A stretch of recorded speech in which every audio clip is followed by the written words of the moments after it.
Vamos. Bueno, vamos a empezar con nuestro tema. Les saludamos a los queridísimos oyentes que nos están escuchando. Les agradecemos los comentarios que están poniendo. Nos encanta escuchar lo que opinan, aunque disientan con lo que por ahí estamos conversando. Pero bueno, siempre es un gusto, ¿no? Recibir un comentario. ¿Qué decís, Guille? ¿Qué te parece a vos los Absolutamente, comentarios? sí. Saludo a todos los seguidores de Prosumidores Cristianos y a los de Guillermo Álamo, Teología y Reflexión. Por supuesto que están invitados a opinar y a disentir también, porque muchas veces lo que decimos estamos fundados en la Escritura y otras veces no nos queda otra opción que formular una opinión, sentar una postura. A veces entran un montón de cosas ahí, hasta gustos, historias personales. Tratamos de ser lo más sólidos posible, pero a veces, francamente, bueno, la realidad nos fuerza a tomar partido y a adoptar una postura sobre cosas que son opinables, son materia opinable. Hay que admitir esa zona de grises. Yo creo que si hay algo que tenemos en nuestro espacio discursivo, es que admitimos que hay grises y que hay matices y que hay una gama, en algunos puntos donde otros se plantan y arman trincheras que no debería haber, pensamos nosotros. No, podemos pensar diferentes y seguir haciendo discursos. Por eso yo creo que nuestra idea acá es armar discursos en donde uno pueda encontrar algún sentido posible, pero no debate, porque la idea del debate ya requiere esa cuestión de oposición, de contraargumento, Sí, pero no, nosotros hacemos como, planteamos un discurso lo más bíblico posible, desde nuestras posibilidades tratamos de llevar la palabra, de mencionar versículos, por ahí no con nombre, número, todo, pero bueno, estamos bastante bíblicos últimamente. Otra cosa que quería decir, se me fue. El tema, que querías darle pie a algún planteo de inicio. ¡Ah, sí! Que nos pidieron... Nos pidieron que por favor hablemos de escatología. Te pidieron a vos, Guille. Sí, pero... Hacete cargo. No, voy a explicar por qué no hago eso. Ya empezamos mal. Claro, no, lo que me planteó el hermano Martín, es un Sí, amigo mexicano sí. que tenemos de hace años ya, que hablemos de escatología reformada.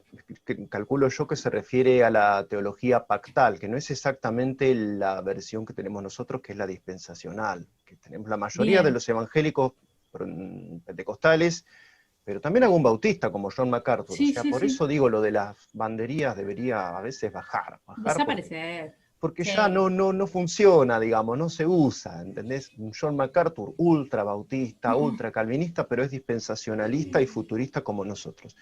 Entonces las camisetas fueron. No, digo, ¿por qué no lo hago? Porque primero ellos tienen su espacio de difusión y segundo, en general se abocan a una lectura de los textos bíblicos muy simbólica y tienden a tomar lapsos, plazos y números como si fueran todos un simbolismo de no se sabe qué. Y eso a mí me pone un poquitito acidez estomacal. Así que, Bien. digo, tienen sus espacios de difusión. Hay algún Bien. video mío donde yo hablo de esos temas, pero al pasar, como cuando hablamos de preterismo, simbolismo, historicismo y el futurismo, que es nuestra postura.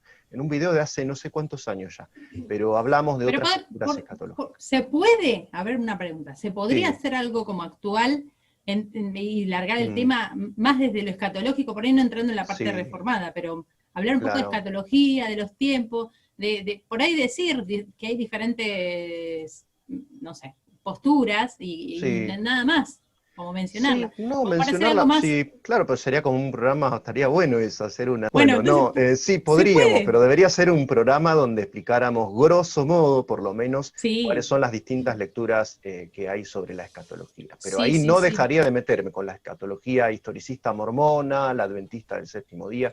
O sea, sería lindo hacer un así ómnibus, una visión de por qué piensan así, cómo fueron emparchando o reformulando, Bien. sobre todo los que hacen lectura histórica. Pero bueno, sería como para un programa aparte.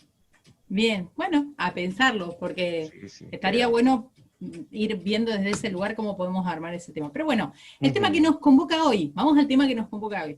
sí, Nos convoca el tema de la eclesiología, ¿sí? Vamos a tratar de alguna forma, poder hablar sobre este tema, que tiene algunas aristas un poco peliagudas, pero en general son bastante entendidas desde muchas formas. Vamos a empezar con el origen de la iglesia, ¿sí? Porque vamos a hablar de la iglesia, ¿sí? Sí, El tal origen cual. de la iglesia. Para vos, Guille, ¿dónde empieza la iglesia? ¿Cuándo empieza la iglesia? Sí, sí, sí, en algún momento o sea, puede considerarse que en Jesús, claro, en algún momento, dar la respuesta más evasiva posible, ¿no? Pero lo que se considera como la fundación final de la iglesia es cuando en el aposento alto baja el Espíritu Santo sobre los apóstoles reunidos. O sea, ya muerto y Bien, glorificado Jesús. Esa sería como la inauguración. exacto. Pero justamente venía Juan el Bautista a ser como de clivaje, ahí como un eje, como una cuña, digamos, entre lo viejo, siendo él el último de los profetas, y el reino de Dios. Así que por eso el ministerio de Jesús está como en ese espacio de fundación del reino de los cielos, que no es otra cosa que la iglesia también. Bien, bien, buenísima esa explicación, me encantó. Pero la instituye Jesucristo, o sea, ¿por qué Claro que Jesucristo sí. planificó eso, ¿no? Como esta relación que va a venir nueva desde este lugar de colectivo, desde grupo. ¿Qué podemos decir acerca de esto, de esa planificación, el sentido? Sí, dejar en claro que es una fundación inspirada divinamente, que Jesús es el fundamento de la iglesia. Porque cuando uno se mete en cuestiones de eclesiología, enseguida saltan los que reivindican para sí el título de ser la iglesia con sello membrete, ISO 9001, etcétera, ¿no? Hay una Mm, reclamación de legitimidad para diversos grupos o congregaciones o denominaciones, ya nos vamos a meter en eso probablemente, sí, pero el tema es que el que funda la iglesia es Jesucristo y la iglesia es posesión de Cristo, es una institución fundada por él, es el cuerpo de Jesucristo. Así que no puede ser otro sino él quien regimente, le dé normas y le dé su espíritu a la iglesia y haga de ella un cuerpo. O sea, no se trata de una cuestión primariamente institucional, aunque va a haber una expresión institucional, somos humanos, somos seres sociales, pero la exactamente. realidad es que es una institución espiritual fundada por Jesús, que es el fundamento y es la piedra angular de la construcción. Sin Jesús no hay iglesia. Sería una Bien. sociedad benéfica, digamos, pero no sería iglesia. Y con relación estoy pensando en los judíos, ¿no? Como pueblo escogido, que en principio ellos tenían la función por ahí de construir un templo para Dios, de comunicarse con Dios, de congregarse con las personas, bueno, de judíos también, israelitas, y bueno, y Ujú. ciertas prácticas, cultos, que bueno, nosotros en esa, ¿qué relación tenemos lo que Jesús instituye como iglesia con esa modalidad de congregación que tenía el pueblo judío y que no sé si sigue estando presente? ¿Qué Sí, relación sí, hay? se retomó desde el helenismo, los hebreos de la dispersión, en especial los que hablaban en griego, que era el idioma universal, aunque el imperio era el romano, el idioma franco era el idioma griego, como fue el idioma francés durante tanto tiempo, mientras el inglés era el imperio predominante, cosas que pasan en la historia también, ¿no? Bueno, se Mm, reunían en estos grupos que eran grupos de lectura bíblica y de oración, que eran las sinagogas, que eran unas claro. congregaciones chiquitas con un determinado número que se fue asentando, fue tomando también su color y su forma institucional. Y un poco que la iglesia es heredera de ese estilo, digamos, de congregación en grupos pequeños, porque ahora estamos todos lamentándonos de no poder reunirnos 300, 400, iglesia donde se reúnen 1000, 1500 personas, 4000 en Quilmes, digo, y la verdad es que las primeras iglesias fueron grupos reducidos de personas, entre 10, 15, 20 personas como mucho, no eran mucho más que eso, salvo excepcionalmente. Así que bueno, somos herederos de un estilo cultural y cúltico que inauguraron los Claro, hebreos, sí, porque en ese sentido como que es el mismo Dios, sí, también. el mismo Dios que los judíos y que ellos se congregan en las sinagogas y nosotros en Sí, iglesia. sí, de Bien, hecho los primeros cristianos se reunían en sinagogas, eso, y se les permitía predicar de Jesús en sinagogas, en principio, antes que se terminara de echar a perder la buena relación entre los hebreos y los convertidos a Jesús. bien. Bueno, y en ese sentido también, o sea, el sistema de gobierno, vamos a ir despacito, el sistema de Mm. gobierno de una iglesia está más o menos parecido o fundado en base también a lo que es el sistema de gobierno de las sinagogas o hay diferencias. Y Sí, bueno, sí, empieza a hay más haber una preguntas. diferencia, claro, la diferencia pasa a ser que irrumpe, para usar esos términos, ¿no? El Espíritu Santo como un factor que empieza a distribuir funciones y cargos de autoridad.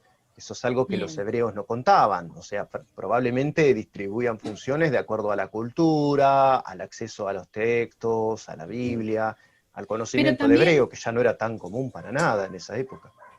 pero también de entre los hebreos, de pronto el Espíritu Santo, ¿te acordás que tomaba y levantaba un profeta y el profeta decía algo? O sea, yo creo que Claro, también el Espíritu Santo tenía claro, pero una igual, claro, lo que función, pasa es que yo hablo de ese periodo intermedio donde callan los profetas durante sí, en el 400 periodo de años. silencio. Claro, Sí, ahí sí, es donde sí. se forman las famosas sinagogas, que Pero es vos como fíjate una cómo transición. el mismo Dios para adorar, ¿no? Entre los Sí, judíos y la iglesia, que es para los gentiles, vamos a decir. Después vemos si es hasta dónde llega esa iglesia, ¿no? Y si es ujú, realmente solamente para los gentiles. sí, Pero el mismo Dios. El Espíritu ujú, Santo también estaba presente en las dos iglesias. O sea, sí, sí, se veía su forma de, por ahí, de estas funciones, o de tomar, el Espíritu tomaba a una persona y hablaba de parte de Dios, esa persona una sí, sí, profecía, al no haber, por ahí la palabra escrita era poca, ¿sí? Entonces habían un montón de profetas que estaban diciendo lo que después se iba a escribir en la Biblia, que claro. nosotros hoy tenemos escrito, ¿no? Lo que decían los profetas, pero Ujú, de todo eso del pueblo, de los judíos, de los israelitas. O sea, nosotros mm, tenemos un montón de profecías que fueron dadas a los judíos. Y sí, entonces ahí claramente, está el antiguo pacto.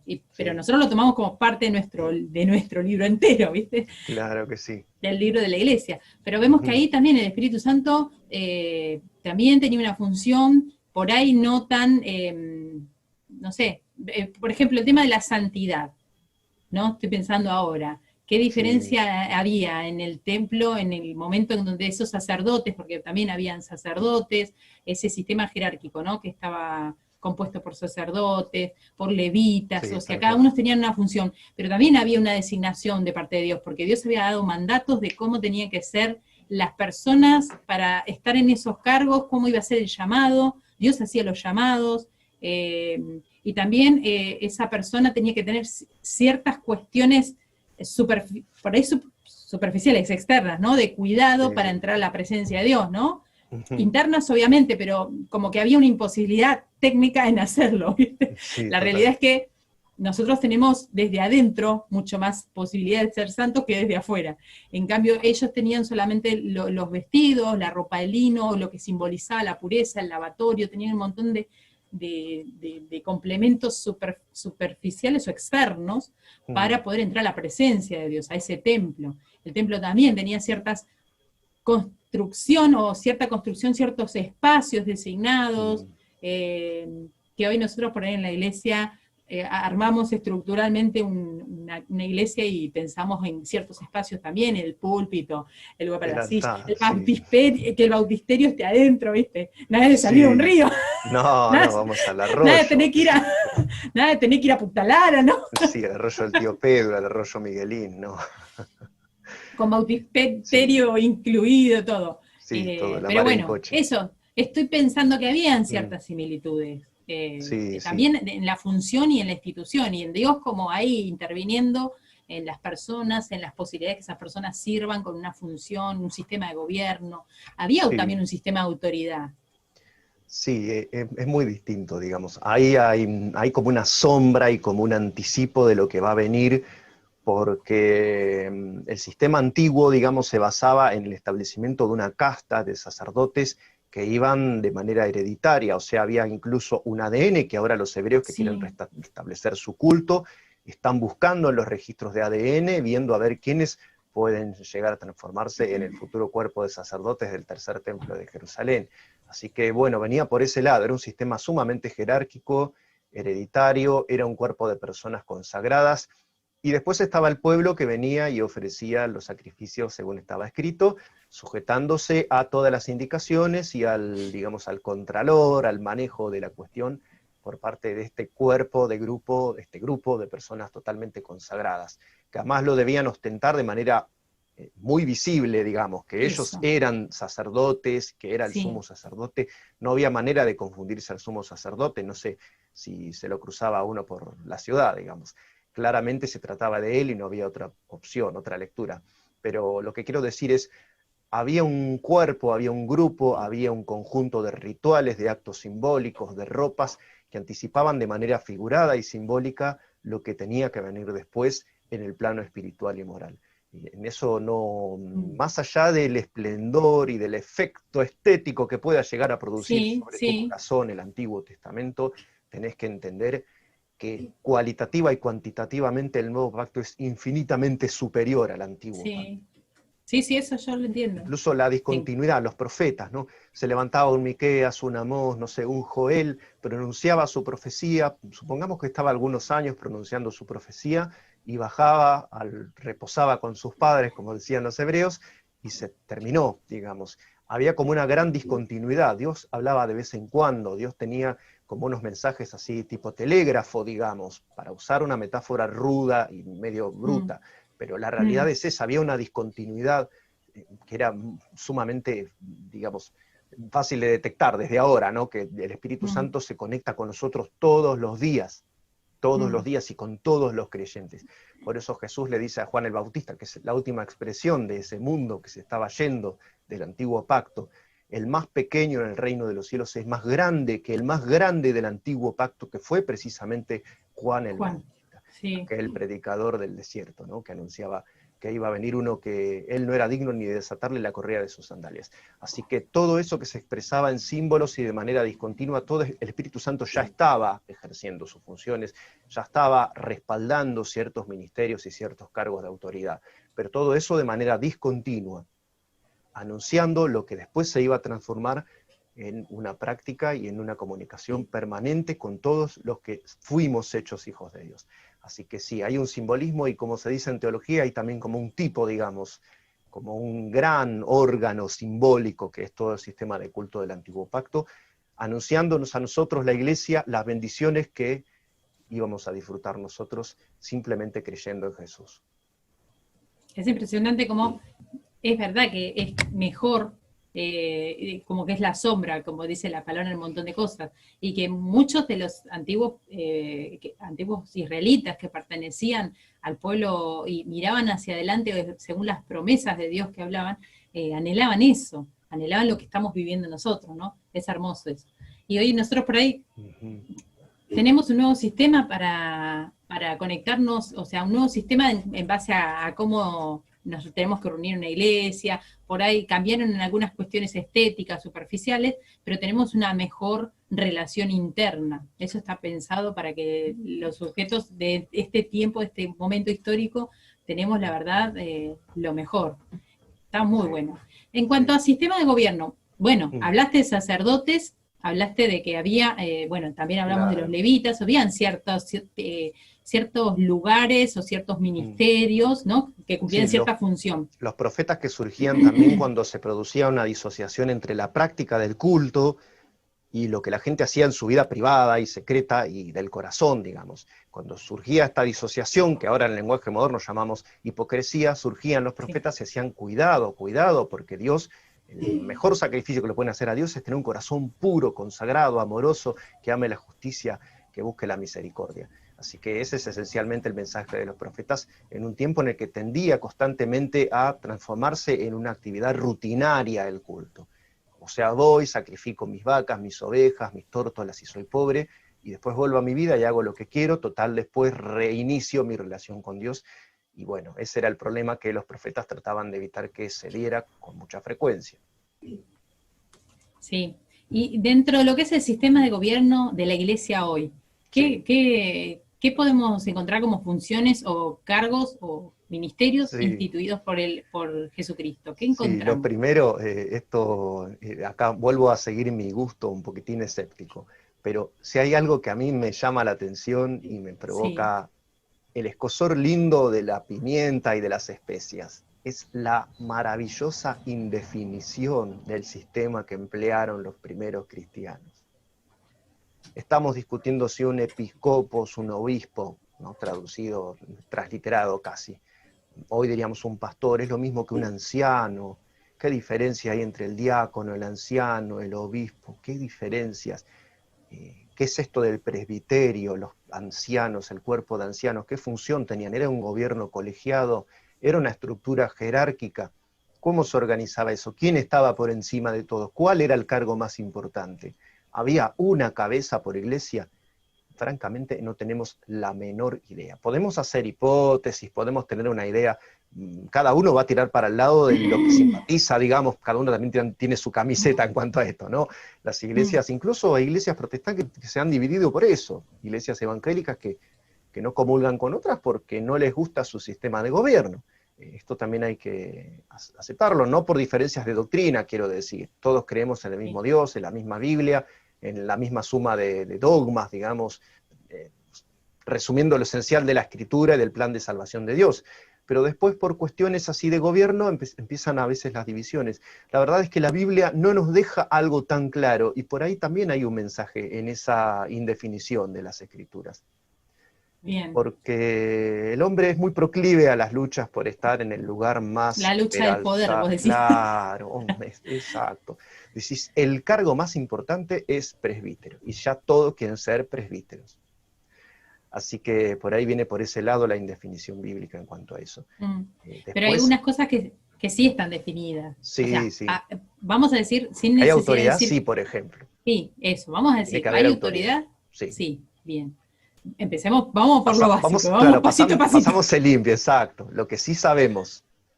Exacto. Después, dentro de los que son los lugares o funciones dentro de una iglesia, la función del pastor, ¿es bíblica? Yo creo que sí.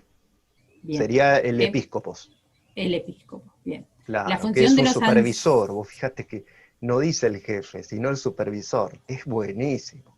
Es buenísimo. No quiere decir el mandamás ni el macho alfa. Quiere decir el que cuida, el que cuidador, el vigilante, el que observa para que las ovejas no vayan para cualquier lado.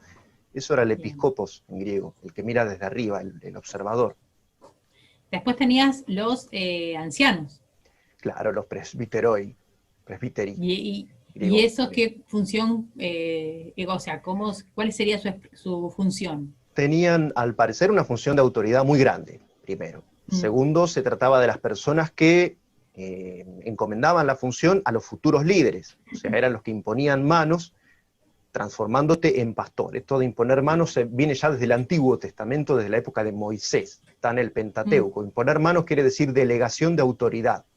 Por eso se le dice a Timoteo, no imponga las manos con ligereza a nadie, no te hagas partícipe en pecados ajenos, o sea, espera un poquito, espera que bajen las aguas, que baje la espuma, para que veas en qué nivel está la persona, y bueno, ahí sí podés encomendarle, claro, pero no, llega uno, no, hizo un par de obras buenas hace 2 o 3 años que está más o menos involucrado. Lo levantamos como líder. Lo transformamos en episcopo. No, pará un cacho, stop, esperá un momento.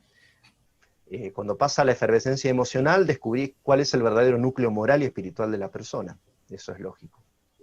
Bien, bueno, tenemos entonces los obispos, eso que dice, el que anhela obispado. Claro, ¿A quién se está refiriendo? Obispado, buena obra desea.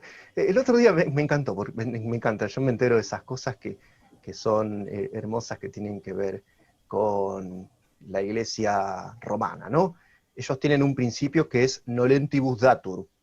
Esto en latín quiere decir, al que no aspira, a ese hay que dárselo al cargo, ¿no? Es un principio claro, es de una práctica eclesiástica canónica de los romanos. No. Me hace acordar claro, no, lo que decían los filósofos, ¿viste? Como que decía, aquel que quiere gobernar no se lo dé ese gobierno, claro, se basa en Platón, exactamente, Ay, sí, está en la República de Platón el principio. Al que no aspira a gobernar, a ese hay que darle el gobierno. No, ahí dice el que aspira a obispado, buena obra desea. No es que, este dijo que quiere ser pastor, vamos a bajarle el jopo porque así no funciona. Se la creyó, se le subieron los humos, ya nos quiere mandar. No, el que anhela obispado, trabajalo, instruílo, discipulalo, ponele un pequeñísimo cargo de autoridad para que, por ejemplo, no sé, que barra la iglesia, lo que se te ocurra, pero ya para probar su fidelidad en un pequeño lugar de autoridad, para ver si sirve. O sea, quiere jugar al fútbol, que empiece con los cebollitas, con la categoría junior, digamos, y vemos si sirve para eso que él anhela. Pero no decir, si aspira, borralo, porque se le subieron, no. Ni tampoco hacer lo otro que se ve más desde las iglesias evangélicas, si aspira, listo, a líder de una. Sí, aspiracional, sí. Claro. Sí, los líderes de células siguen un poco esa práctica. Hay algo que no me gusta algo feo del neopentecostalismo, es que agarran a gente sumamente inmadura y la promocionan como líder de células, sí. Y los mandan al mundo. Después los ves Ningún neófito, porque para tiene que que no ser se envanezca y caiga en lazo del diablo. exactamente Hay una serie de intachable. precauciones, pero en Sí, principio el sí, que sí. anhela obispado, buena obra desea. Alentarlo Bien, y seguirlo, bien. observarlo. Bien, bueno, ahí tenemos entonces a los obispos, a los ancianos, a los pastor, maestros, es otra función que la Biblia, y ahí estoy, Exacto. yo Los quiero estar didácaros. ahí, Muy porque bien. dijiste que la maestra no puede enseñar, calificarlo. No, no, bueno, es un tema porque está habiendo escasez de vocaciones, como dicen en Roma.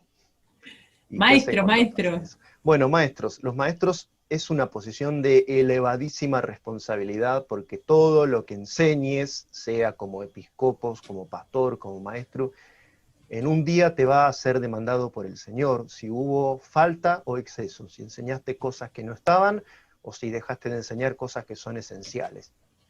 Así que por todo lo que perfecto, diga, dice, recibirán mayor condenación. No quieran ser tantos de ustedes maestros, porque recibirán exactamente, mayor condenación. Así bien, que cuanto más es, responsabilidad tenés, más vas a tener que rendir cuentas delante de Dios, y eso es algo que por supuesto hay que saber. No esto de la ley de las altas cumbres, a medida que subís, va subiendo la demanda, van subiendo las presiones, va subiendo el clima que se va poniendo cada vez más álgido y más complicado. Así que a tener en cuenta eso, y más tormentas cerca de la cumbre.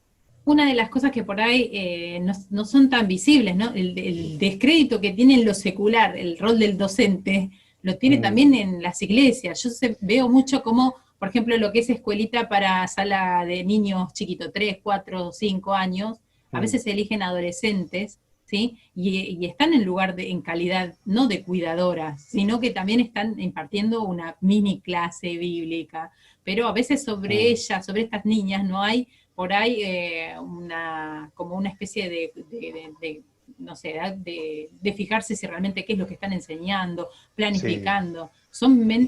Los chicos 3, 4, 5 años son mentes súper esponja, así que son sí, sí, sí, sí, realmente sí, sí, es un lugares momento clave. importantes.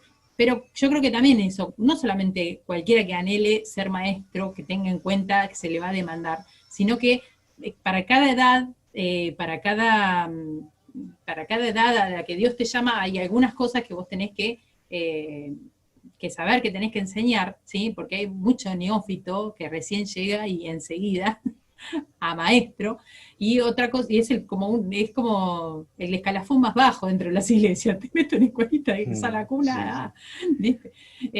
Y también esto, algo que los docentes no se dan cuenta, es que la pedagogía no Mm, solamente se da a través de lo que uno habla, sino que el 95% de la pedagogía es a través de lo que uno muestra con el ejemplo. sí, sí, sí, sí. Porque las criaturas lo que están viendo es quién y de qué forma está trabajando ese maestro. Entonces, Sí, eso también adoctrina mucho más. El lugar del docente es súper importante, pero también es muy importante el testimonio. Yo creo que en este sentido hay que rescatar el testimonio de aquellas personas que están como docentes, porque eso es lo que se está transmitiendo también. Por eso la importancia de seleccionar a los docentes según el testimonio, número uno, y también el sí, conocimiento bíblico que tiene que dar específico sí, para sí, las sí, sí, sí. edades.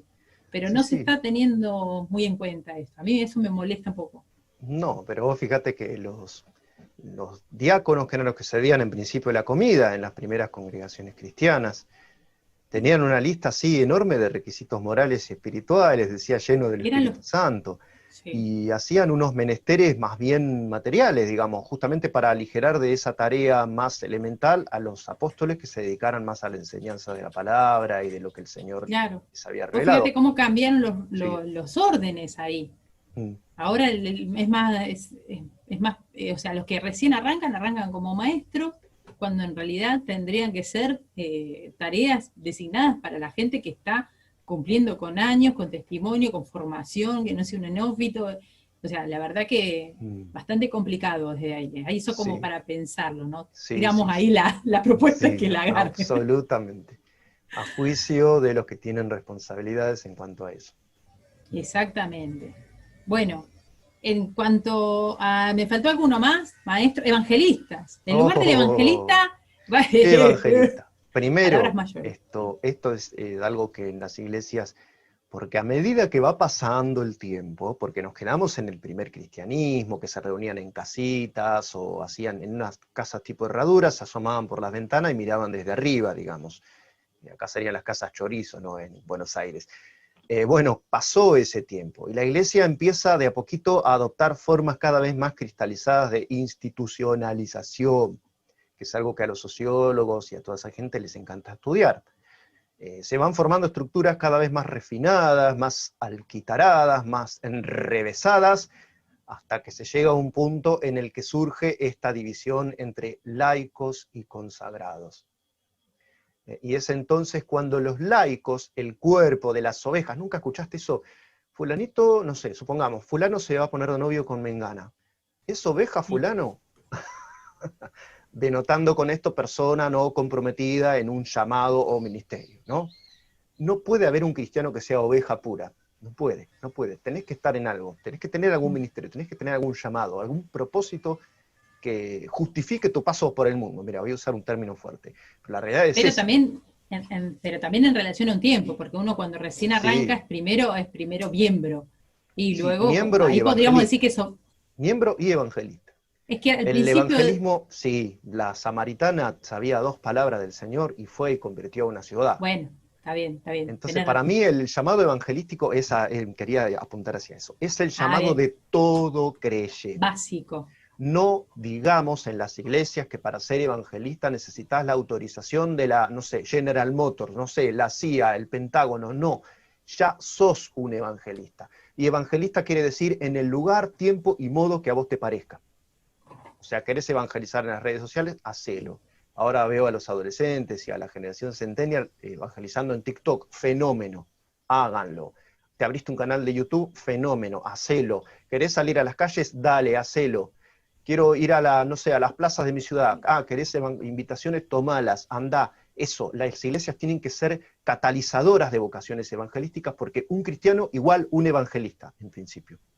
Cada Bien, cristiano, un evangelista. No hay ovejas, no existen las ovejas puras en el reino de Dios. Los que hacen silla no son cristianos, porque al siervo inútil echadle a las tinieblas de afuera. Es durísimo lo que dice el texto exactamente. bíblico, Sí, sí, pero sí. en principio cada cristiano un evangelista. Después está el llamado específico del evangelista, que es otra cuestión ya que merece por ahí mayor desarrollo. Pero en principio todo cristiano es un evangelista, cierto tipo de evangelista, con su familia, con su barrio, en su calle, en su ciudad, en sus redes sociales. Bien, ese lugar es el básico, es el primero, entonces ese Sí, ya estaría, es bíblico y sabemos que en la exacto, iglesia se tiene que estar expresando. Bueno, siempre. entonces dijimos pastores, Impulsando, ancianos, expresando, no censurando, no exigiéndole cuentas a alguien porque evangelizó. no, al Porque, contrario, bueno, pero hay, halagarlo. alguno puede pensar que un evangelista pone en peligro la reputación de una congregación, por ejemplo. Y por supuesto que no se debe pensar eso. Si evangeliza, que evangelice. El evangelio puede producir algún tipo de conflictividad, of course. Por supuesto que sí. Claro, Para eso está el evangelio, digamos. No que el claro. fin del evangelio sea producir discordia, pero el efecto del evangelio es esa espada que decía Jesús, Es que que no es viene lo aún a dividir mismo, familias. no Es es el lo mismo el efecto. evangelista que está en el primer amor, el tipo de Exacto. discordia que va a causar, que una persona que después de tanto tiempo que dice, bueno, ahora que yo soy, ya sé un montón de verdades, me voy a levantar como apologeta, como defensor de la verdad. Y esa Claro, persona sí, ya sí, se sí. prepara, se forma para otro plano Sí. de encuentro evangelístico, porque Mm. termina siendo el mismo objetivo, solo que años de formación en el medio y esa persona como más fría, no es tan la pasión esa que uno le Sí, sí, sí, hablaba sí. por ahí. Pero bueno, Hay tiene que haber combinaciones una, raras. La combinación rara sería Apolo, ¿no? Que era nuevo y le dio nombre al oficio de apologeta. me encantó. Bueno, pero alguien tenía que ser el pionero, ¿no? Claro, Así claro. que muy Pero bien él por ya venía Apolo. con todo un acervo, te explican que era descendiente de judíos de Alejandría. La Biblia te explica bien cómo. ¿De Ya, dónde no era salió cualquiera. el precursor de los apologetas de ahora? Ahora te voy a hablar sobre una función, un tipo de persona que aparece en la iglesia, ¿sí? ¿Mm? Que aparece en estos tiempos, que tiene como hasta nombre bíblico, pero vos me vas a decir Sí, sí. si te parece a vos que es o no real esa función en la iglesia o que fue instituida por el Señor. Vamos a empezar con los apóstoles, porque se escucha mucho, Sí, sí. ¿no? Va a venir a la iglesia un Sí, sí, sí, sí. apóstol y nos va a hablar de parte de Dios, el apóstol Guillermo. No, no, sí. Uf. Háblame un poco, La Fírmeme el libro apóstola. apóstol, ¿no? Apóstolas, hay apóstolas. No Dios sé, pero mío. en cualquier momento se levantan, No, así pero que agarrate que ya vamos. sí, se van a empoderacionar, no sé cómo. Bueno, Por eso más vale que le empecemos ahora a cortar el ala a eso, porque sí, si sí, no que se empecemos levantan en a. cualquier momento. Claro, ¿Qué claro. pasa con los Tira la apóstoles? pastillita de Gamexan, ¿Qué pasa con para los que no apóstoles surja. que están surgiendo, que están emergiendo ahora? Sí, Dentro de las funciones de la iglesia, ¿es sí, bíblico? mencionamos, claro, mencionamos los primeros ministerios. Nos quedamos sin mencionar apóstoles y profetas que son como los que dan Ah, más pero tela para pará, cortar. yo te quería dar con los profetas también para un Sí, poquito. sí, sí, sí, ¿qué Vamos hace? con ¿A qué le damos apóstoles. primero? Apóstoles primero. Apóstoles, sí. Muy bien. Apóstolos en griego, ya venimos charlando de esto, ¿no? Martis quería Sí. decir testigo. ¿Cuál era la otra palabra? Pero son palabras que se van invistiendo con el correr del tiempo en un sentido espiritual. Apostates, apóstata, quería decir desertor, sin connotación Sí. espiritual. Y acá nos encontramos con apóstolos, que quiere decir enviado, o otro ángelos, ángelos quería decir mensajero. Después, en sentido secundario, ser espiritual que bajaba de parte de Dios para dar un mensaje, como el ángel Gabriel.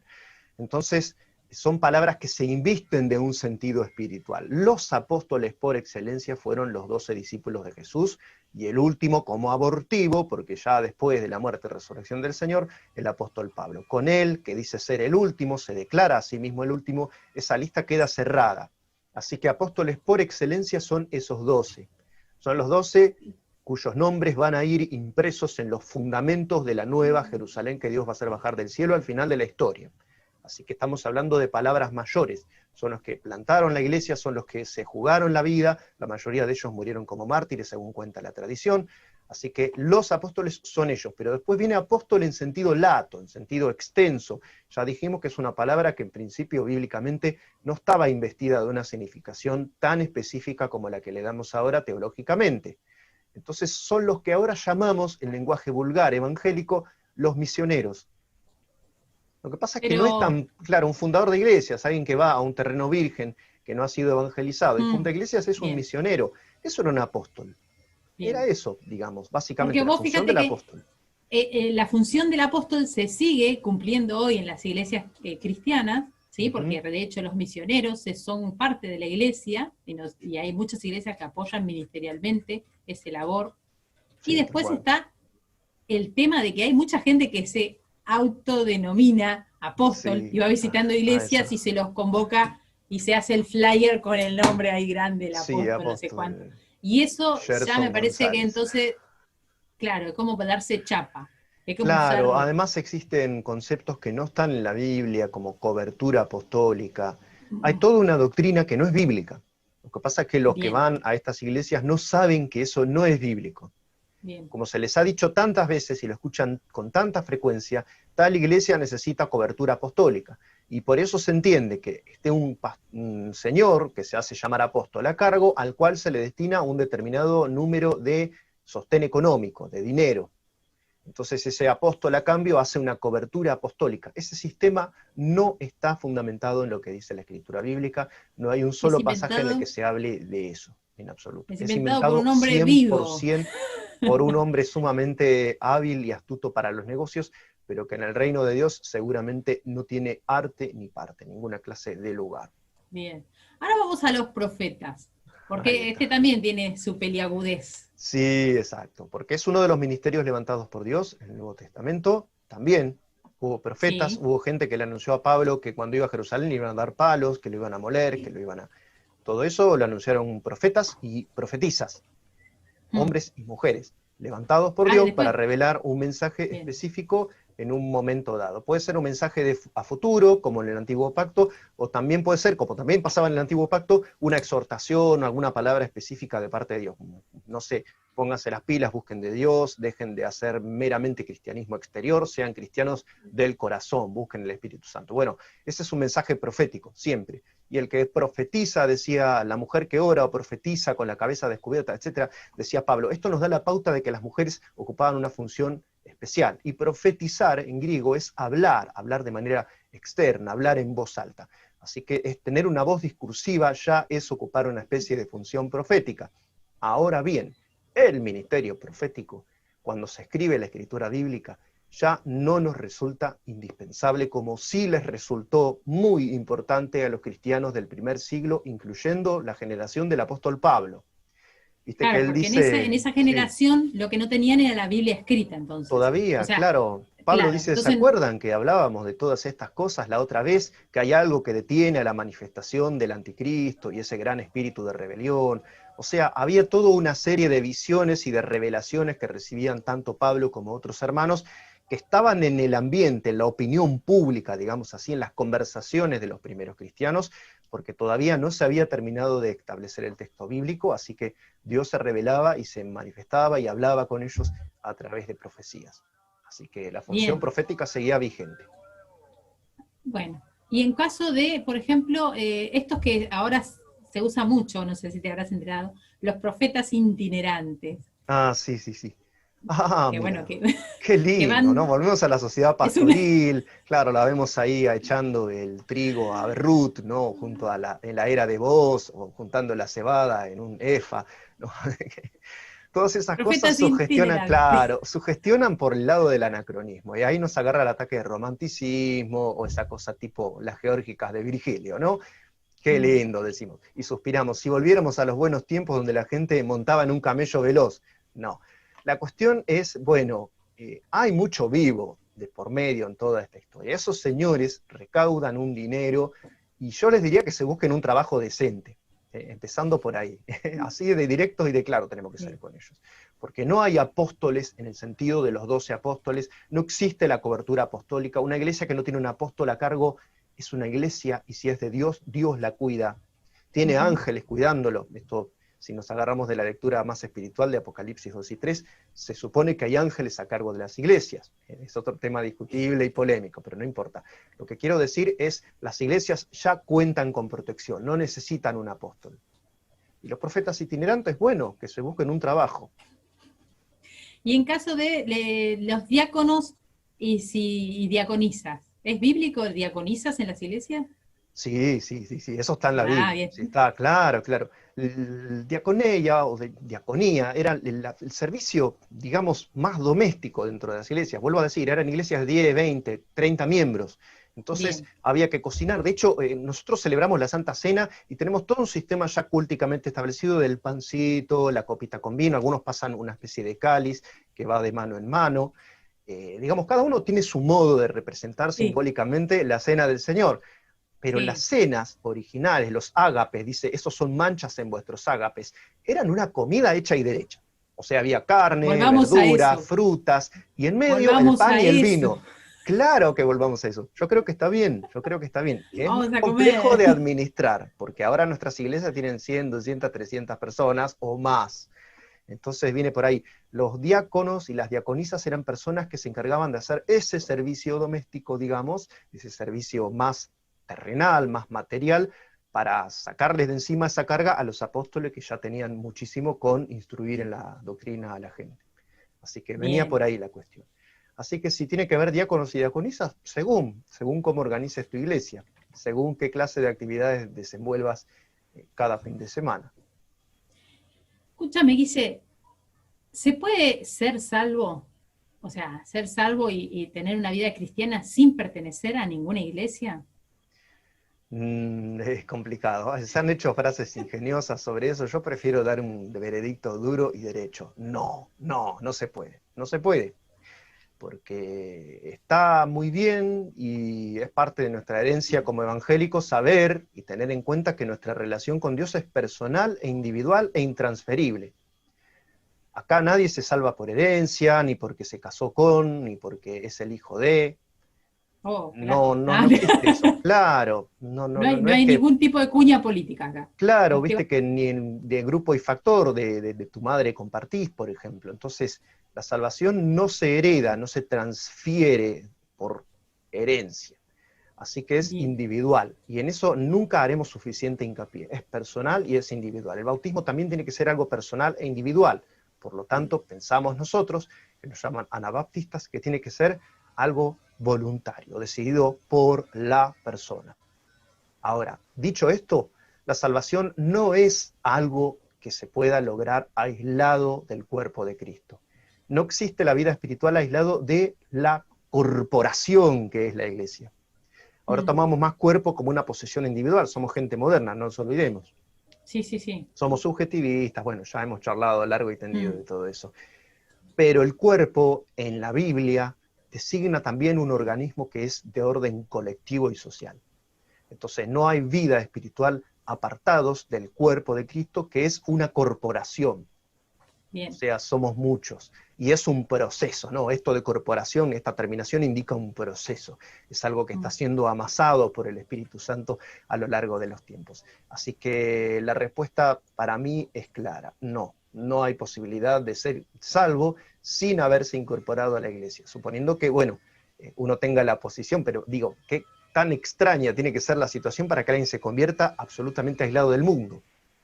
No sé, supongamos que alguien está en la base Marambio, no sé, está absolutamente solo, ¿qué clase de excepcionalidad sería esa? Así que en principio, y para dar una respuesta bien terminante, yo creo que no. Y en base a esos textos bíblicos que, por ejemplo, dicen, separados de mí, nada pueden hacer, como que vos decís, bueno, tengo que estar en unidad con Cristo, pero después, cuando el Espíritu Santo en la Biblia un montón de veces habla de esta unidad en el Espíritu que se debe tener entre las personas que están en la iglesia, como que hay una especie de unidad a la que somos llamados de estar entre otros. O sea, no es una cuestión de que tenés que estar unida solamente con Cristo, sino que también hay una petición clara y visible en la Biblia, en muchos versículos, en donde tenés que estar en comunión con otros. Es como una unión. Y el Espíritu Santo tiene que proveer de esta unidad a este cuerpo. Así que sí, es verdad que encontramos un montón, aparte de analogías en base, por ejemplo, al edificio, ¿no? De analogías de la iglesia en la Biblia. O metáforas. Y nosotros encontramos, bueno, primeramente la que dijo Guille, que tiene que ver con un cuerpo, esta analogía que es más bien organicista, ¿no? Sí, tal cual. Es un biologicismo, nos van a decir. Con los miembros de un cuerpo que no pueden funcionar separados y que la cabeza es Cristo. Después encontramos la del edificio, que es más como que nosotros somos piedras vivas, que que nuestro fundamento es siempre la piedra angular, como habías dicho, nuestro fundamento siempre es Cristo.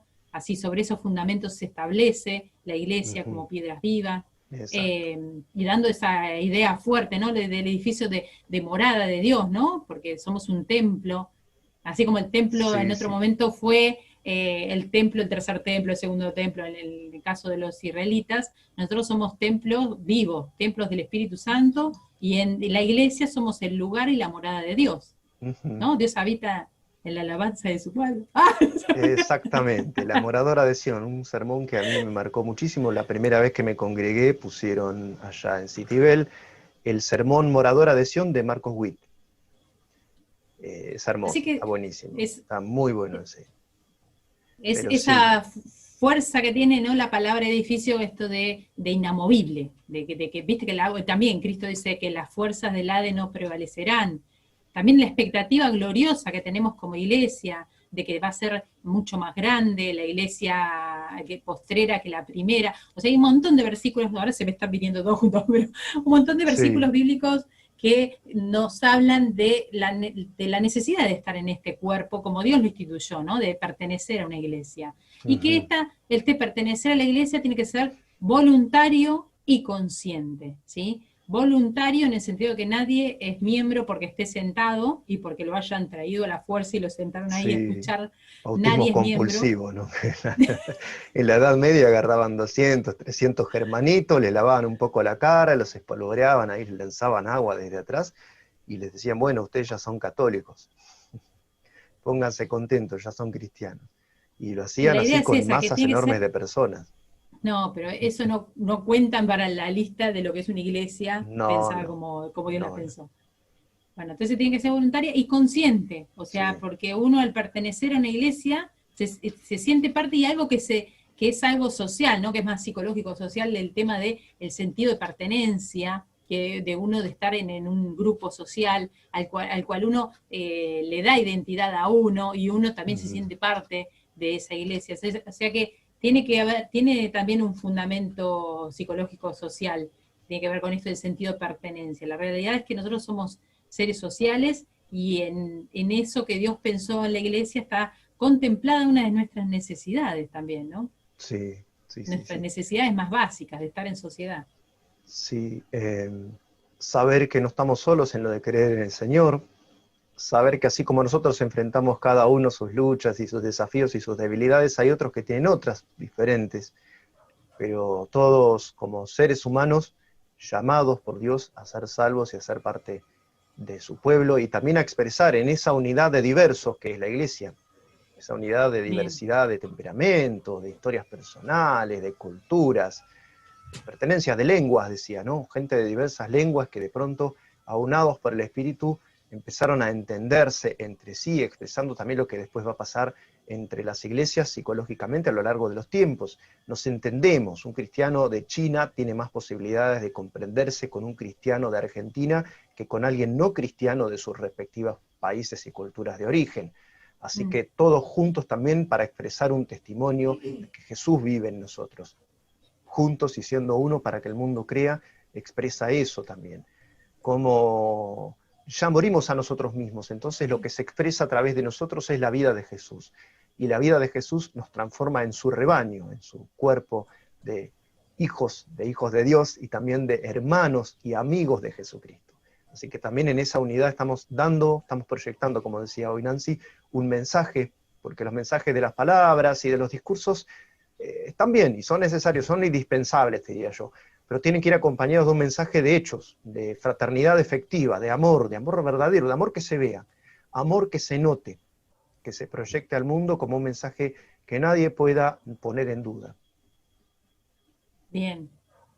Y también el sentido de la iglesia, ¿no? En esto de el lugar para transmitir ciertas verdades fundamentales con respecto al cristianismo, porque si bien en un primer momento uno llega y tiene ese impulso evangelístico y puede hacer un montón de cosas desde ese lugar, hay ciertas doctrinas fundamentales que se tienen que transmitir y sería como la responsabilidad de la Sí, iglesia en sí. sí, tal cual. Que son las doctrinas salvíficas, las que nosotros llamamos que son las doctrinas que la persona debe conocer para llegar a ser salvo o para entender que es salvo, ¿no? Uh-huh. ¿Podemos dar un punteo de algunas de estas doctrinas básicas que tienen que Sí, ser transmitidas en una iglesia y por lo tanto, imagínate, la necesidad, ¿no?, de sí, una sí, iglesia, si no, no absolutamente. llega a esto? Lo esencial, la cruz de Cristo, que Cristo dio su vida por nosotros, que simplemente creyendo en ese acto de amor y de entrega del Señor, somos hechos hijos de Dios. Se nos da la potestad de ser hechos hijos de Dios por voluntad de Dios y no de hombres. O sea, incluyendo tampoco nuestra voluntad. Es voluntad de Dios que nosotros seamos hechos hijos de Dios si accedemos a creer. Eso es Bien, importantísimo. Así que la centralidad de la fe y de la misericordia y del acto de amor de Dios por nosotros a través de la cruz de Cristo es lo primerísimo, y lo primero que tiene que estar. Más allá de después vamos a entrar en detalles de la Trinidad, la divinidad de sí. Cristo, la divinidad del Espíritu Santo, que son como doctrinas que estando en el centro ya no están tan en el centro del mensaje evangelístico. Primeramente es el mensaje de redención, ¿no?, que está en Exactamente. el centro de, vamos a decir que es lo más básico de las primeras doctrinas. Hablo de centro y me acuerdo lo de la tela de araña, ¿ves? Sí, no, hay que tener cuidado con, según cómo se use esa metáfora sirve o no, pero cuidado Bueno, con William, en la base, ojo, vamos a hablar ojo en la William. base, vamos a pensarlo más como un edificio en el cual uno va a estar Sí, sí, las eso me gusta primeras, más. ahí me gusta más bíblico, tiene más Sí, no, nos fundamento. salimos de C.S. Las Lewis. doctrinas fundamentales, entonces, porque sobre esa base Mm, se van a apoyar las diferentes enseñanzas de la iglesia y algunas no son tan importantes en el sentido de que no son las claro, fundamentales, ¿no? sí, Pero sí, sí. bueno, también forman parte. Pero bueno, vamos a Hay la ver ortodoxia, sí. en la base Mm, tiene que estar sí o sí la redención por el el sacrificio sacrificio sustitutivo, expiatorio exactamente. de Sí, Cristo. Bien, eso sí, tiene que tal estar en cual. la base. Sí, El total. bautismo en El, bau- aguas. el bautismo tiene que ser una práctica de todas las iglesias. Y tiene que ser un Bien, bautismo de inmersión. Porque ese es bien, el símbolo. Si yo rocío a alguien con agua, si la aspersión famosa, perdés el simbolismo de sumergirte en la muerte junto con Jesús y nacer a la nueva vida en Cristo. O bien. sea, se ¿Qué pierde el tal? simbolismo. Es como que la Santa Cena la hagas con una oblea y, no sé, y un vaso de jugo. No es Bien. así. ahora vamos con la Santa Cena, pero bueno, el bautismo en principio tiene que ser por inmersión, como decía Guille, sumergirte en las aguas, ¿sí? Y la edad del bautismo, Sí, eso, claro. mayormente de bebés. Claro, es difícil que un bebé se bautice voluntariamente. Claro, exactamente. Entonces, Claro, vamos a hay como un pensarlo desde el sentido lugar. común en pensar de la adolescencia para arriba. Claro, Uno porque ya tiene que empieza a ser más tomar que nada decisiones autónomas, personales. por una situación consciente. ¿Y qué pasaría, Ujú. por ejemplo, con los chicos que tienen algún tipo de discapacidad o retardo mental? El Evangelio lo pueden entender. El Evangelio lo entienden aún los niños, así que, ¿Y el bautismo? y si se quiere bautizar, se bautiza. Lo que pasa es que lo que no hay que hacer es sumergirlo pensando que, o sea, el bautismo no es salvador en sí, o sea, Bien, partamos de eso, ¿no? Pues si no nos caemos de nuevo en la idea de medios de gracia, que de hecho los luteranos piensan en los medios de gracia. Yo no concuerdo con eso con los hermanos luteranos. No es que yo soy bautizado, por ende voy al cielo, sino que hay un acto de obediencia en eso. Es un simbolismo y hay un exactamente. acto de obediencia. No es Y para que que sea si no obediente me... tiene que haber una conciencia previa de la persona. O sea, una persona no puede ser obediente a algo que no toma conciencia que debe Sí, ser tal así. cual. Y tampoco es que el acto sea salvador, ¿me entendés? Porque si yo digo, bueno, alguien está en estado vegetativo y le predico y pienso por un que movió el párpado así que se convirtió, vamos a sumergirlo. No, no va por ese lado la cosa, digamos. El Bueno, acto de bautizar no es lo que salva a la persona, sino que es uno de los requisitos de obediencia de la persona que ya se convirtió. bien.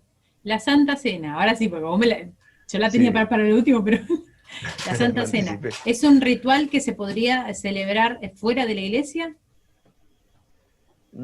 O sea, fuera del templo, por ahí. Sí, fuera de templo sí. Ah, Pero claro, no, yo te sí, digo, claro, fuera de claro. pertenecer a una iglesia, en un grupo de gente. Yo me puedo tomar, administrar la Santa Cena sola si soy una creyente dispersa, sin, sin Claro, iglesia. supongamos, ahora que estamos es un tema, todo un tema de conciencia, porque yo pienso que sí, que técnicamente, porque dice todas las veces que hagan esto en memoria de mí, háganlo. Entonces, digamos, no es que tiene que haber una persona autorizada administrándolo, eso es volver un poco a esa cuestión de laico versus consagrado, que no está buena, porque somos Bien, pueblo de reyes, pueblo de reino de sacerdotes, para no usar la traducción Reina Valera que está medio mal hecha ahí. Somos un reino de sacerdotes, así que tranquilamente lo podemos hacer en casa. No, pienso yo que no hay ningún problema siempre y cuando se haga a conciencia y con la seriedad del caso. bien. Suponer en estos momentos de pandemia, ¿no? Sí, sí, sí, venía por ahí, exacto, venía por ahí. Qué mal Claro, claro, estrategia. es que venía por ahí, está bien, sí, estoy de acuerdo con eso. Vamos a Y decir, si alguien lo quiere hacer en familia, es una persona seria, sabe de qué se trata, está bien, no está mal.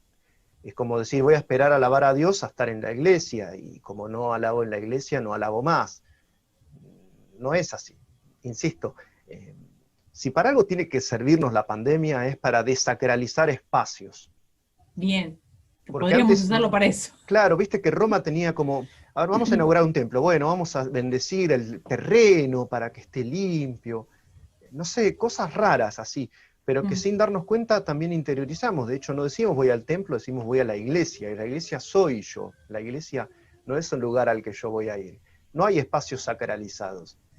Igual eso de vengan al altar, no sé si tiene algún espacio dentro de la visión del Nuevo Testamento, del Nuevo Pacto. Es complejo, ujú. pero bueno, a veces esta pandemia debería servirnos, digo, para deconstruir, si para algo es bueno deconstruir, ¿no? Todas esas cosas de sacralizar lugares, instituciones, porque la verdad es que ahora nos tenemos que dar cuenta y ser más conscientes que nunca de que somos iglesia, no vamos a la iglesia. O sea que se puede, en este contexto de pandemia, en familia, por ejemplo, administrar la Santa Cena con la seriedad que requiere la institución, ¿no? Con la conciencia Eh, absoluta de lo que se hace y leyendo bien el texto de Pablo en Corintios, mm, donde dice cómo es el tema de la cena del Señor, y que no lo podés hacer como al tuntún o como para cumplir un ritual. Si se hace así, sí. bien, bien, perfecto. Bueno, es una gran por ahí, posibilidad para aquellos que por ahora, por algún tipo de impedimento, no han podido volver a la iglesia. Ujú. Está muy bien. Es igual, es inminente el Em, regreso a las congregaciones físicas comunes, ¿eh? Ya se Sí. está hablando mucho de eso. ¿Cuál otra puede llegar a ser fundamental que me estoy olvidando? Dije bueno, las necesarias, pero ya no me acuerdo ninguna Sí, más. Santa Ah, Cena, bueno, muchos van a la iglesia matrimonios. al matrimonio, eso, las civiles, y la presentación de niños, que por ahí nosotros no Claro. hacemos bautismo de niños, pero sí hacemos una presentación al Señor de los niños y Ujú. una oración para encomendarlos al Señor, ¿no? Como Sí, tal cual. eso es algo que nosotros hacemos, pero lo hacemos en la iglesia, o sea, no nadie lo Claro. hace. Hicimos como una mezcla ahí de algo civil con algo, ¿no? Que las presentaciones de niños, Sí, sí, tiene un toque social de decir, presentarlo para que la iglesia ore por él y un poco, sí, viene por ese lado. Y es un símil de lo que hacía Jesús cuando oraba por los niños y eh, los bendecía, digamos. Cuando los apóstoles dijeron, no, que no vengan acá a perturbarnos, que estamos haciendo cosas de grandes, cosas serias.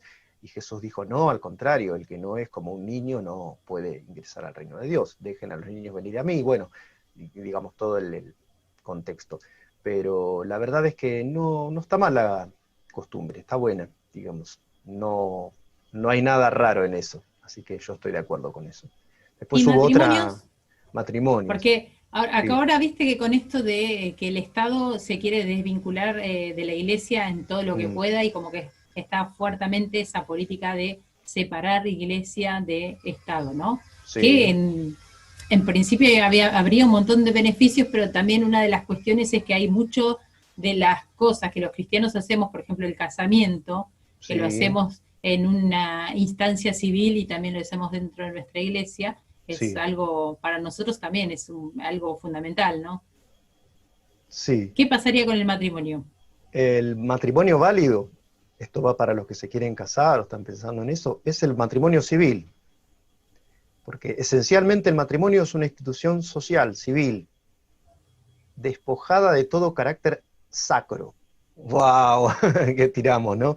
Pero la verdad es esa. Entre los hebreos fue así toda la historia. Unirte a una mujer es un acto civil, no es un acto religioso. No hay una implicación espiritual directa.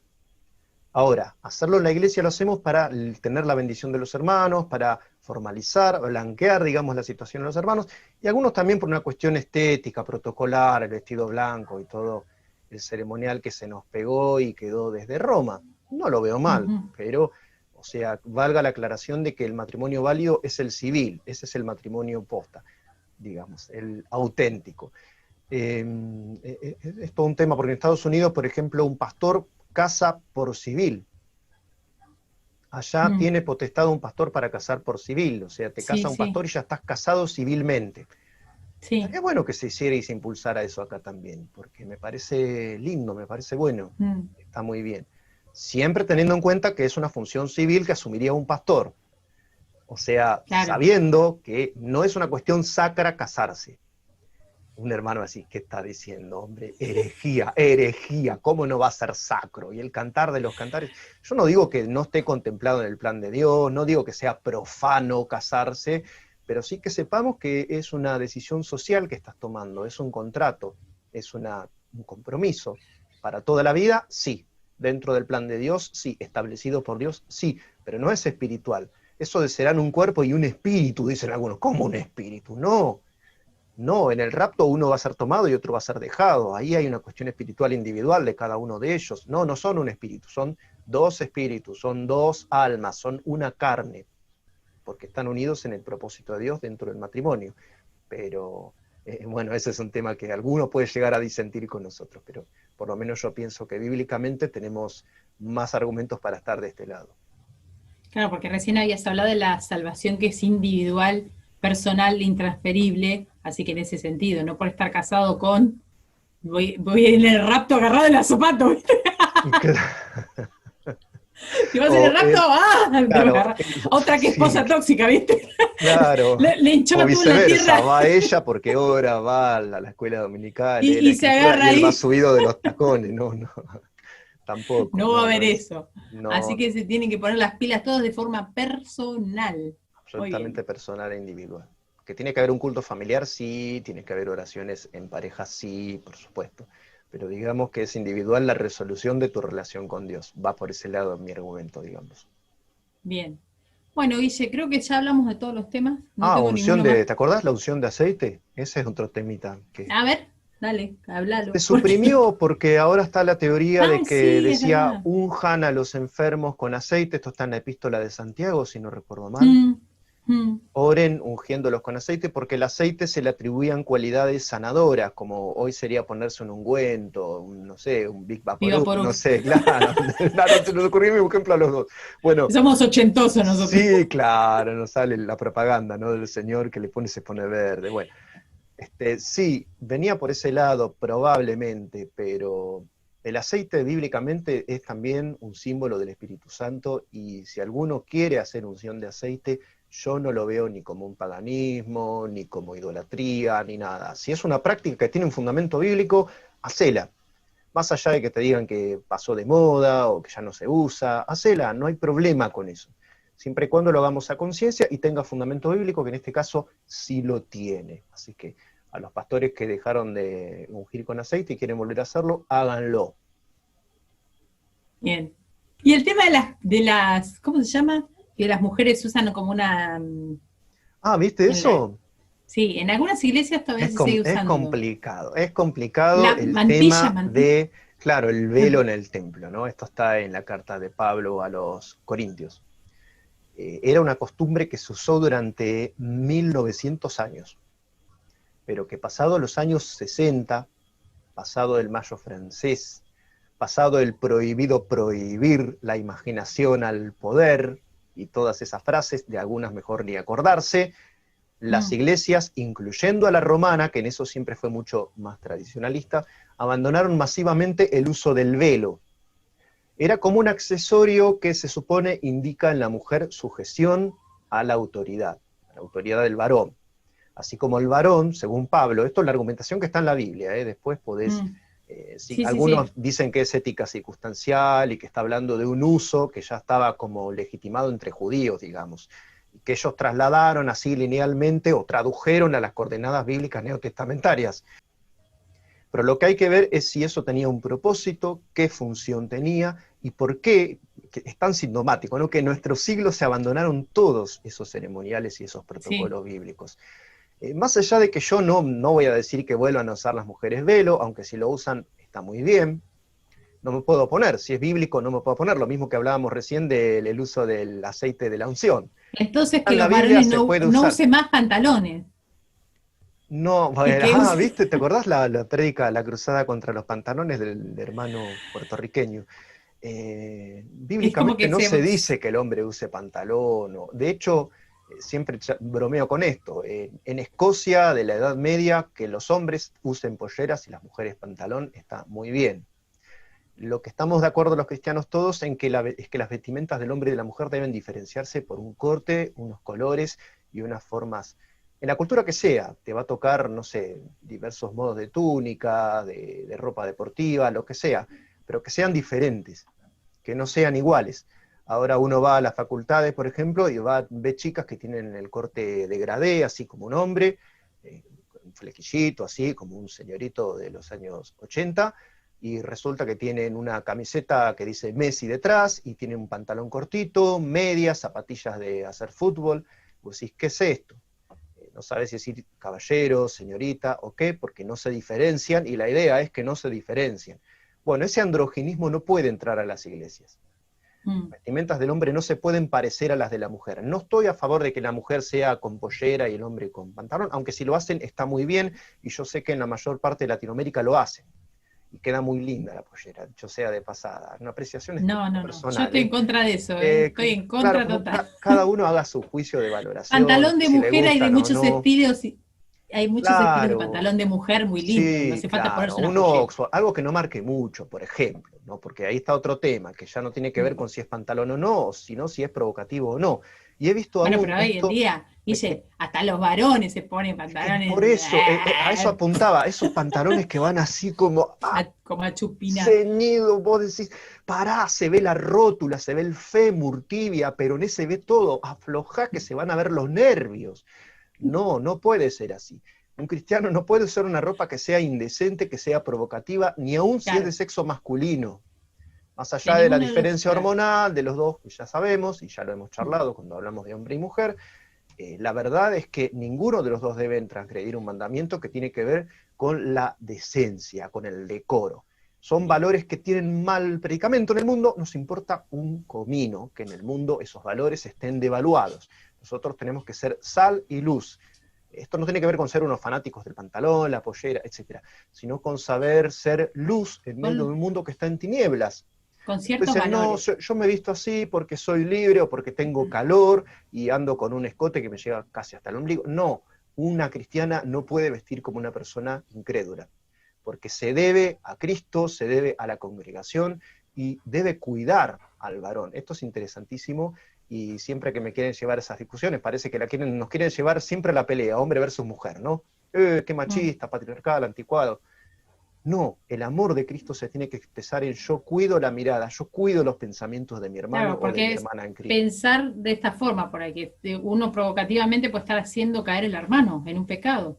Yo cuido de él, yo me preocupo. Dice la Biblia que aquella persona que haga caer a un débil, a uno de sus hijos, Dios nos guarde de estar en los zapatos de la persona que hace caer a un tercero. A veces no es consciente. Yo creo que hoy en día por ahí, con las ofertas culturales de ropa que hay, ¿no? A veces no es tan consciente. Pero bueno, cuando uno va teniendo conciencia... Es una negligencia desde que uno va adquiriendo cierta conciencia. Como si vos, no todos adquieren conciencia.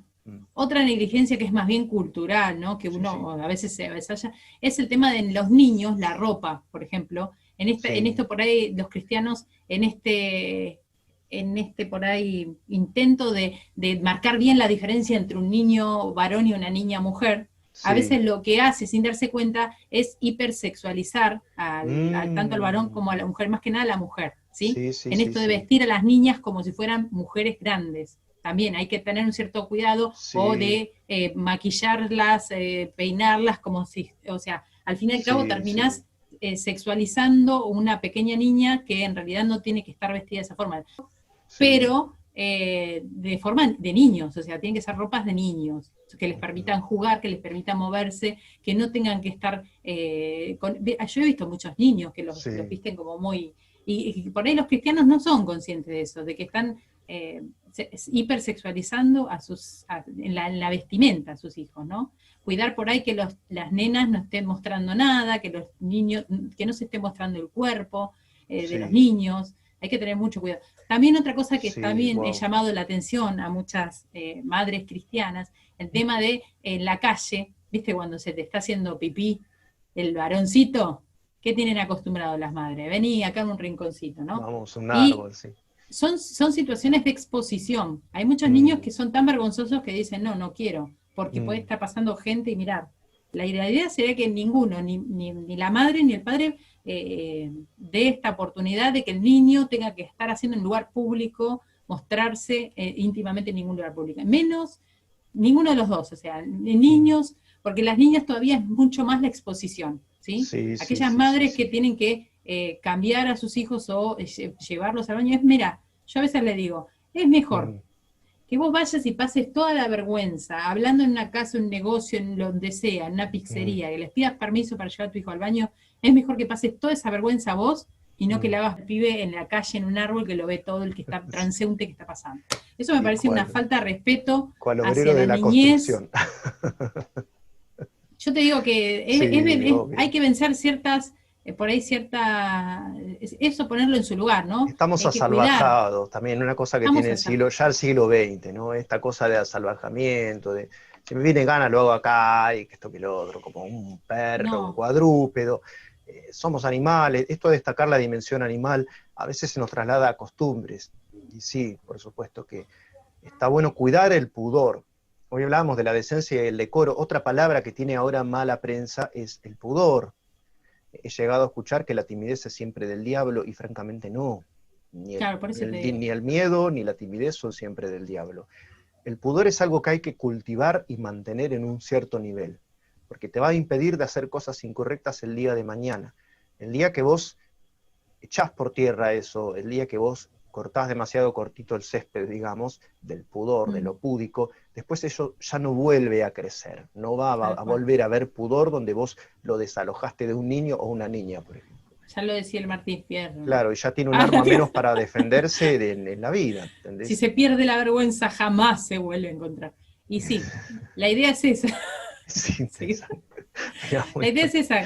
Que hay de todo, intertextualidad gauchesca también. Sí, obvio. Yapa, yapa. Está un yapucay. Pero bueno, la idea es esa, tratar de entender que en este contexto, a veces modernoso en el que nos movemos, nos podemos estar perdiendo de vista ciertos valores y educar a nuestros niños como para que sepan identificar que son varones o que son mujeres, identificarlo y cuidar ese desarrollo del niño en su subjetividad, cuidarlo, no exponerlo. Sí. No hacerlo saltearse fases, como decís vos. No hacerlo saltearse fases. Y ni siquiera tendría que llegar a ese tipo de fase, porque el vestir hoy una niña hipersexualizada es vestirla con un top y un jean ajustado, pintada. No. Cuando vos te das cuenta, yo en realidad... Consigue una carterita, un celular con no sé qué llamativo, ¿entendés? Ni siquiera como mujer la quisiera ver así, ¿entendés? Es como que vos no decías un tipo de chica que no se diferencia en nada de alguien totalmente, no sé, cualquier cosa, secularmente que se dedique a una profesión, claro. ¿entendés? Que es poco moral. Entonces, sí, por ejemplo, no sé, cantante de rock, que se parezca a una cantantecita de rock. La idea es esa, que vos tengas cuidado de esas influencias culturales porque pueden estar muy alejadas de lo que bíblicamente Dios nos ha enseñado. Así que bueno, creo que ya dije todo. Listo. Si no se nos hace el programa. No sé cuánto vamos. 800 horas. Bueno, Guille, nos despedimos hasta la próxima charla. Te agradezco muchísimo la participación de hoy. Y bueno, nos vemos la semana que viene con mucho más de Prosumidores Cristianos. Por supuesto, saludamos a todos nuestros amigos y seguidores. Nos encontramos el próximo sábado, Dios mediante. Acá estamos grabando un sábado, por lo menos. Bendiciones. No sé cuándo nos van a escuchar, así que... Claro, porque esto va en diferido. Atemporalidad. No tenemos tiempo ni espacio. Bueno. Sí, bueno. Nos vemos el próximo encuentro. Hasta luego. Chao.